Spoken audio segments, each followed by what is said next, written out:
Hello guys!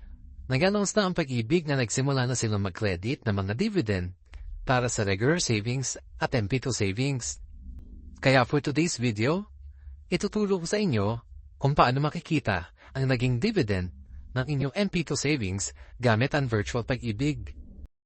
Una, pumunta tayo sa website ng Pag-ibig. Ito ay www.pagibigfund.gov.ph.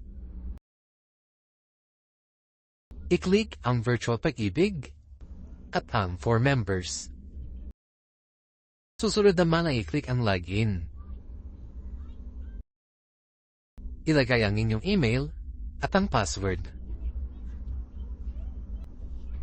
At i-click ang Login. Ang makikita nyo sa inyong screen ay ang homepage ng Virtual Pag-ibig.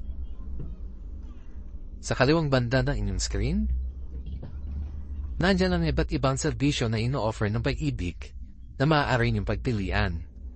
At dahil ang video natin ngayon ay tungkol sa MP2 dividend, i-click ang MP2 savings. Lalabas sa inyong screen ay ang inyong mga existing MP2 savings account. I-click lamang ang View upang makita ang impormasyon ng napili niyong MP2 savings account. Ang nakikita niyo sa inyong screen ay ang detalye ng inyong MP2 savings account, tulad ng total contributions, total savings, at total dividend.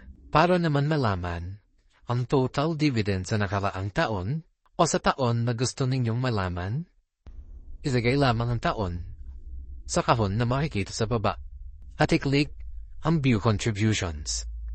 Sa bandang baba ng inyong screen, makikita nyo ang inyong naihulog sa taon na iyon at ang naging dividend ng inyong MP2 savings account sa taon na inyong napili.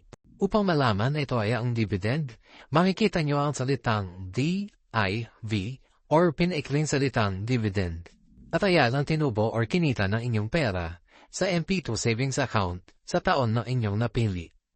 At dyan nagkatapos ang video natin ngayon patungkol sa pag-check ng dividend ng inyong MP2 savings account. Don't forget to like, share, and subscribe. Thank you guys. Hanggang sa muli.